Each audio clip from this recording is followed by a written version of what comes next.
Hey, good evening. This is Jessica Hamby. I want to share with you my EDL 856 Module 5, Understanding My Community. I teach at USC 382 in Pratt.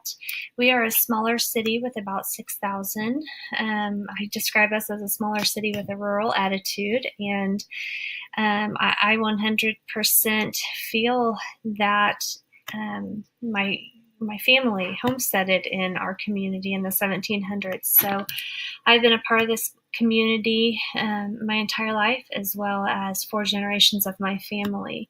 And one thing that I will say about our community is that we have 2 schools. We have the USC 382, but then we also have a smaller school district just 2 miles west of Pratt that serves a lot of our families that are in communities around Pratt. But that makes for a unique experience, and I have actually been an educator in both districts, and so that gives me a unique perspective. However, we are pretty much all middle-class citizens. We do have an increasing amount of poverty in the last 10 years. Our community consists of working. We have a lot of blue collar hard workers. Sports is big in our community. Clubs, entertainment is actually dwindled a little bit, and we're trying to bring that back. We lost our bowling alley, we lost our movie theater, but we are trying to bring back things like that in our community. A good mix of middle class with low income does create quite a divide. A lot of it's unspoken, but you can feel it and you know that it's there. One thing I've noticed teaching and trying to lead in our community is that traditional thinking and change takes time, much more time than when I taught in Manhattan. People need time to get used to things and change, and I've had to bring that up several times with new people to our district of how this might just go over. Not that it can't, just we need to have an approach and keep that in mind. Some things that Pratt is known for, our Miss Kansas pageant just got completed this last week, but we are known for crowning Miss Kansas that goes on to the Miss America pageant. We have a big downtown Christmas, parades, Veterans Day events. We have a big 4th of July celebration at our Pratt County Lake, as well as some other nearby smaller communities like El Mills and 99 Springs. There's a lot of downtown events like Ladies Night Out, shopping and dining, and we have our second Saturday market that runs spring through fall. Sports are a big deal. Traveling, school sports, college. We have a community college here. Clubs and sororities are big in Pratt as well. As I'll talk about later. Our population characteristics. I had just submitted all of our information on KISA. I was helping our superintendent with that as part of our district leadership team. And so I have just looked at all of these characteristics, and we are largely made up of non or undereducated families. Our males do outweigh our females in enrollment. We have about 1,100 students. 400 of them are at the elementary school. We used to have 2 elementary schools. We came together as one a few years ago with the budget cuts, and that also threw another wrench into where we were moving forward in all areas. We're primarily Caucasian, followed by Hispanic and African American and other mixed race. Employment in Pratt, located right down in this area here, 2 counties west of Wichita, is really driven heavily by oil, gas, and the wind farm. And we have a lot of transient families due to that. Farming is big. The hospital employs a lot of our professionals, banks, schools, our community service workers like fire, police, and EMS, and the Kansas Department of Wildlife, Parks, and Tourism is here in Pratt as well. So even though a lot of people view us as Western Kansas because we're west of Wichita, I very much view us as Central Kansas, South Central Kansas, and we are kind of just a blend, I believe, of kind of your Eastern counties thinking and your Western counties rural thinking. Communication channels in our community. The Pratt Tribune is our newspaper, AM 1290 radio, Facebook pages such as we have one called the Coalition to Take Our County Back that was created when we were having a lot of crime due to drugs. The Chamber of Commerce, a lot of word of mouth, small town community, things you hear at the Ball Diamond or down at Woody's restaurant, the schools and the markets. Like I said, talking about just where your people are out and about communicating with each other. Those are the main communication channels in Pratt. The groups, again, social sororities, charitable sororities, they lead a lot of events and clubs, the Rotary Club, the Optimist Club, 4-H clubs, Boy and Girl Scouts. Pratt Music Theater does a fantastic job. Vernon Philly Art Museum, we just got here in town that does a lot of things with our adults and our children as well. We have some business type clubs and groups, Pratt Young Professionals and the Chamber. Our churches, gosh, heavily evolved around town. Things like Rebecca Group, our Guild for our women, camps, Bible schools, Awanas on Wednesday night for all of our kids, Kiwanis Club, Knights of Columbus. The Hope Center is very involved and is really partnering with our schools to help our kids with of trauma and of social, emotional, and poverty and Circles of Hope. Military, we have the VFW and the American Legion, and they're all very well known and active in our community. And they're present, around town in parades, things like that. Leadership in our community, beginning at the school with our school board, our administrators and our college administrators, but we also have our church leaders around town, not just so much the pastors, but, the youth group leaders and things like that. Business owners and board members, they have a lot of say. PCC, our Pratt Community College president, is big with that. The mayor and the city council, wildlife and parks officials, and then there's a lot of other wealthy business owners and people that they're long-standing Pratt citizens. I hate to say it, with money, but they also do a lot of things to promote the community and give back.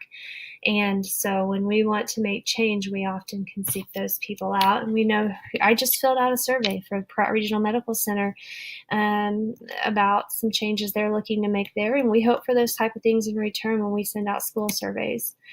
Our community leaders that we have chosen, and I can tell you it's because they're trustworthy, strong, they're very well spoken, they have good management skills, they're action oriented, and they have wide experiences. I have just the last year or so been voted onto a couple of boards myself, our El Mills board, which is like a lake residence community, and like this Learning Forward Kansas Professional Development Board for teachers. And that's one thing that I notice my peers that we have in common is that we are action. I mean, it's not just talk about it, but let's get it done, and let's get it done efficiently.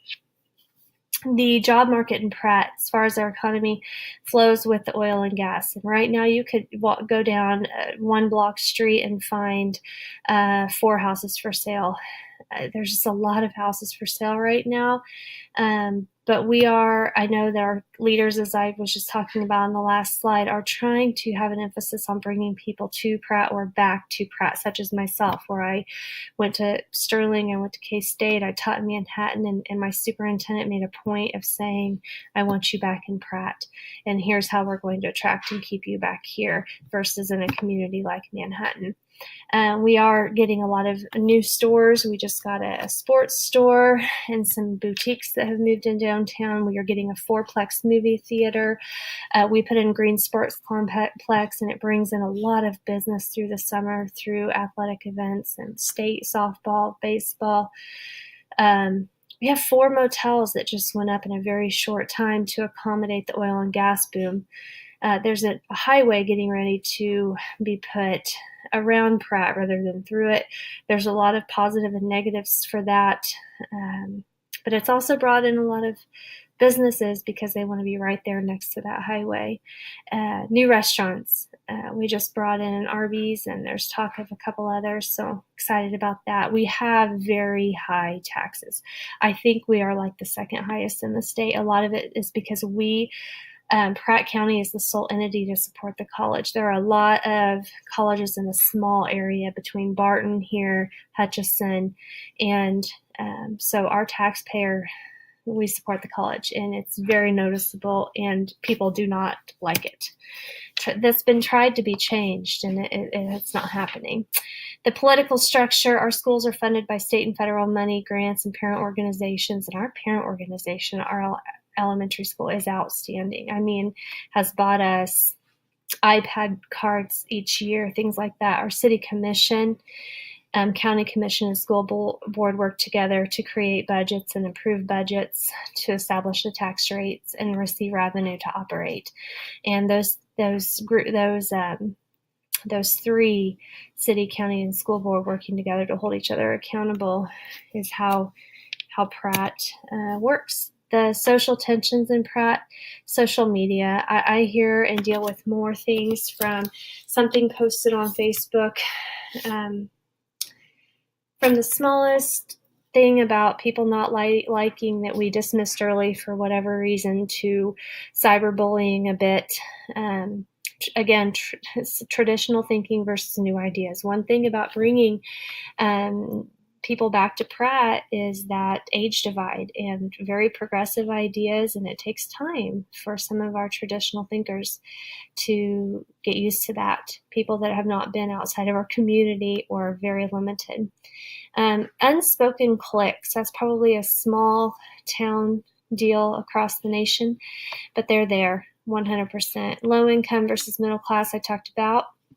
Drugs is a big battle we've been fighting, and the money to support the drugs through, we've had a lot of robberies, break-ins, and trying to combat that. And like I talked about, we have 2 school districts, and though we're very, very different in size and the makeup of our school community, it's still a competitive deal between parents. Not so much the kids, but between the parents.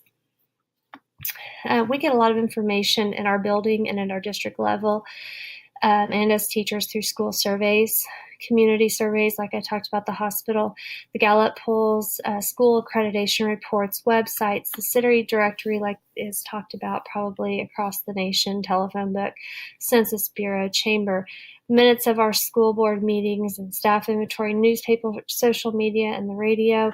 We really try to reach out any way we can. And we looked at those parent surveys hard when we were looking at CUSA year 1, and just what, it's interesting what we perceive and what our parents are saying. You would think, hey, people don't look at the Pratt Tribune anymore, but then our survey says it does. We don't. Why would you use the paper copy of the calendar when you can look at the digital copy that's updated almost daily? Well, sure enough, some of our traditional thinkers, and I'm one of them, I have my good old USD 382 school calendar up there, and I go by that often before I look online. So something that I know better, and it's just that traditional thinking. Again, power structures, the long-standing citizens, the wealthy community members, farmers, ranchers, bankers, doctors, and business owners have a lot of pull. I think of our country club where, it was thriving, and then it was closed for several years, and then some of our wealthier farmers, ranchers, doctors, business owners came together and have dumped a lot of their personal finances into getting that going again for the betterment of the community. And, I'm very thankful for that, right or wrong. They do tend to use their money in the right direction. It did create some issues with the wind farm. Our community was very divided on having the wind farm in town. The multicultural issues with it, ELL learners and having bilingual liaisons. We have, I would say, an average, I don't know about significant number of ELL learners. A lot of them will mark that they're ELL, even though their parents were born here and they really speak English. It's their grandparents that speak another language, but still doesn't change the fact that they're exposed to it and that learning is different for them. African American, they are definitely the minority. I can think of 1, maybe 2 families in our district period that we have. Mixed race is one that we have quite a bit of, and it's very misunderstood across the board, from their peers to teachers, myself included. And I will teach a student of mixed race all year and just assume that everybody understands that. And then one day, one of my kids, after I've taught for 7 months with this group of kids, will say, "Wait, you have a white mom or you have a Hispanic dad?" And it's interesting to see how they react and talk about things like that. Poverty, different than inner city poverty, but still the trauma, even in not poverty families, and social emotional factors, which Randy Watson is my hero. Just visited our district's doing some training with Derby Hills and loving that. Measuring public opinion, to repeat surveys, communication through multiple sources, word of mouth, social media, things like that. Attendance at events really shows how people feel. Having a liaison for communication is something I'd like to see us do better with. I think that I can kind of tell you who those people would be, but that's not their job definition. It's just their nature. And having partnerships to encourage and support our district in this area is something that we need to look for the future. We use these public opinion surveys for our KISA goals and accreditation. Anytime we're looking at a new structure, new program, maybe it's a new school lunch program to a new sports program, things like that.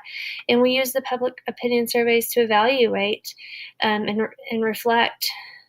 These are given online, paper, sometimes both, through telephone communication and personal interviews. We get together with our site council and seek out people for information and put all that together.